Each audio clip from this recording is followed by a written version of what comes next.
playing from Bhavya Bharat.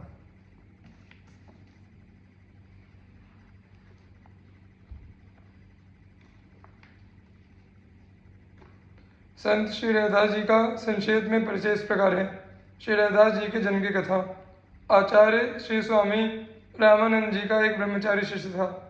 वह नित्य आटे की चुटकी ब्राह्मणों के यहाँ से मांग कर लाता था। उसी से ठाकुर जी का भोग लगता था और साधु सेवा होती थी। मार्ग में एक बनिया की दुकान थी। वह बनिया प्रायः नित्य ही ब्रह्मचारी जी से कहता था कि आप मेरा सीधा सामान भी स्वीकार करो। इस प्रकार उसने 10-20 बार कहा, परंतु नियम के विरुद्ध उस बनिया से सामान लेना ब्रह्मचारी जी ने स्वीकार नहीं किया। एक दिन बड़े जोर की वर्षा हो रही थी। चुटकी मांगकर लाना संभव नहीं था, अतः उस बनिया से ब्रह्मचारी जी ने जो भी आवश्यक था सीधा सामान ले लिया। जब श्री आचार्य ने ठाकुर जी को भोग लगाया तो उस दिन प्रभु भोग आरोपते हुए ध्यान में नहीं आए। तब उन्होंने ब्रह्मचारी से पूछा, कहो आज भिक्षा कहाँ से लाए हो?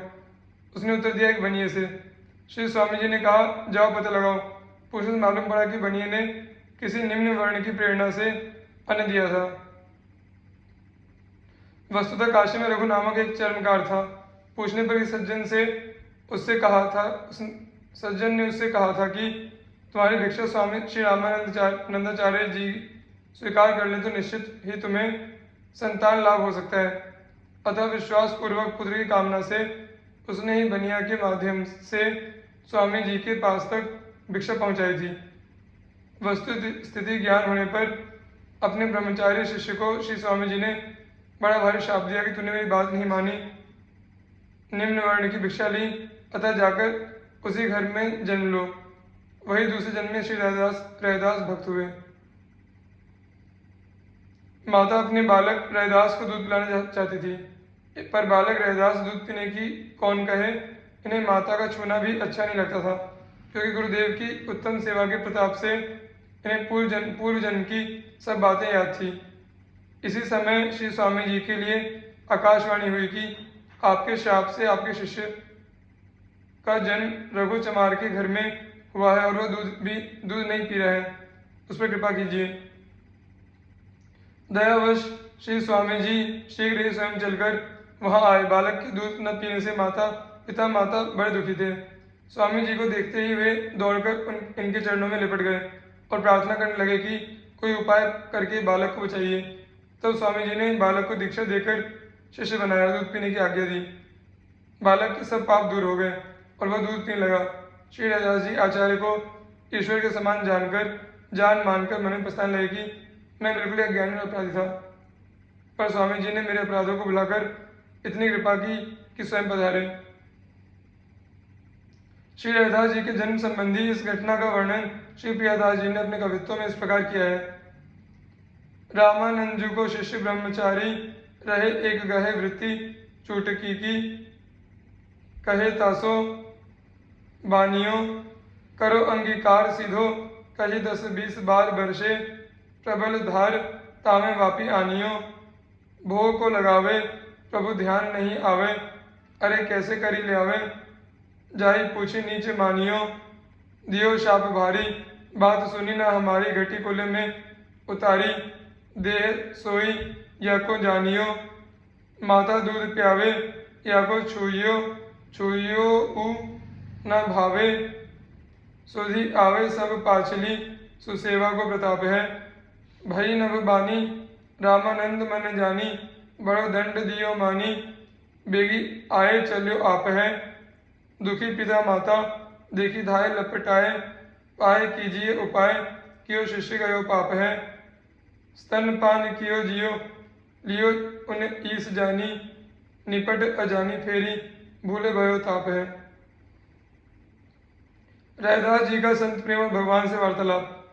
श्री रैदास जी महान संत थे। ये भगवान के भक्तों से बड़ा प्रेम करते थे। संत सेवा में धन का सदुपयोग करते थे। इनका यह आचरण पिताजी को अच्छा न लगा, अतः उन्होंने इन्हें अलग कर दिया और घर के पीछे की जमीन रहने के लिए दे दी। यद्यपि घर में बहुत सा धन माल था, पर उसमें से पिताजी ने अलग करते समय एक कण भी नहीं दिया। इससे रैदास जी और उनकी स्त्री को बड़ा सुख हुआ। इन लोगों को भगवान पर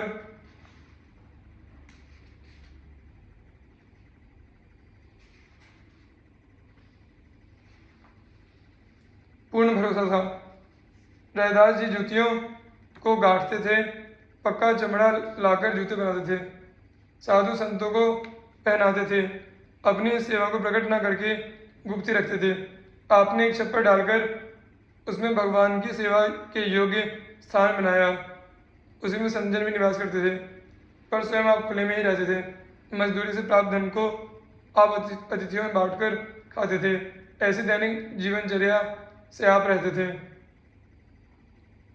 एक दिन स्वयं भगवान भक्त का वेश बनाकर श्री रैदास जी के यहाँ पधारे और श्री रैदास जी को पारस मणि देते हुए कहा कि इसे संभाल कर रखना। श्री रैदास जी ने कहा, मेरे धन तो श्री राम जी हैं, इस पत्थर से मेरा काम नहीं चलेगा। मैं धन संपत्ति को नहीं चाहता हूँ, मैं तो यह चाहता हूँ कि संत भगवान की सेवा में अपना यह शरीर भी न्यौछावर कर दूँ। संत भगवान ने पारस का प्रत्यक्ष प्रभाव दिखाने के लिए उसे लोहे की रापी से छुआ दिया, वह सोने की हो गई। फिर पारस देकर श्री रैदास जी से बोले कि आप कृपा करके इसे रख लो और आवश्यकता पड़ने पर इसे निकाल लेना। तब श्री रैदास जी ने कहा, यदि आप नहीं मानते हो तो इसे ठाकुर जी के छप्पर में रख दो, जब इच्छा हो तो निकाल ले जाना। साधु वेशधारी भगवान श्याम सुंदर 13 मास बीत जाने के बाद फिर श्री रैदास जी के यहाँ आए और बड़े प्रेम से बोले, कहिए रैदास जी, पारस का प्रयोग करके क्या सेवा की? श्री रैदास जी बोले, जहाँ आप रख गए थे वहाँ ही रखा होगा, आप उसे ले जाइए। श्री रैदास जी की ऐसी बात सुनकर पारस को लेकर वे चले गए। अब इसके बाद भगवान ने जो नई लीला रची उसे सुनिए। प्रातःकाल जब श्री रैदास जी ठाकुर सेवा करने जाते तो नित्य 5 मोहरे वहाँ मिलती। बिच्छू की तरह उन्हें चिमटे से पकड़कर रैदास जी नित्य गंगा में डाल आते। अब तो रैदास जी को ठाकुर जी की सेवा से भी भय लगने लगा। तब भगवान ने सत्य में श्री रैदास जी से कहा, तो अपना हट छोड़ दो और मैं जैसा चाहता हूँ वैसा करो। अंत में श्री रैदास जी ने भगवान की बात आज्ञा मान ली। नित्य प्राप्त मुहूर्तों से नई जगह लेकर विशाल संत निवास और भगवान का भव्य मंदिर बनवाया।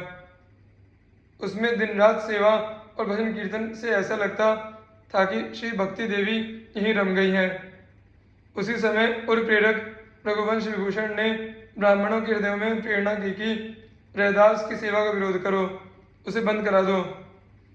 तब बहुत से ब्राह्मणों ने एकत्र होकर राजा के आगे भरी सभा में श्री रैदास जी को गालियां देते हुए पुकार की।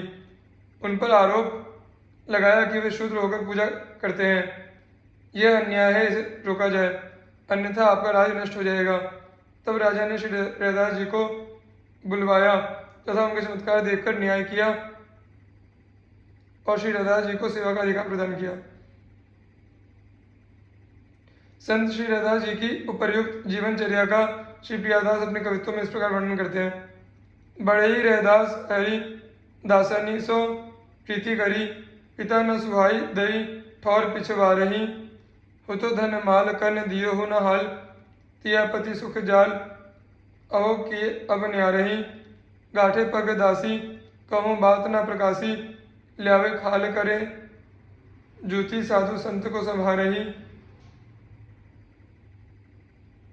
डारी एक छानी कियो सेवा को सुस्थान, रहे चौड़े आप जानी बाटी पावे यही धारही, सहे अति कष्ट अंग ही सुखशील, रंग आए हरि प्यारे लियो भक्त वेश धारी गए, कियो बहुमान खान पान सुप्रसन्न हुए, कै दीनो कयो पारस है राखियो संभारी के, मेरे धन राम कछु पाथर न सरे, काम दाम मैं न चाहो चाहो डारो धन वारी के, रापी एक सोनो कियो दियो करी कृपा राखो राखो यहु छानी मांझ लहो जो निकारी के।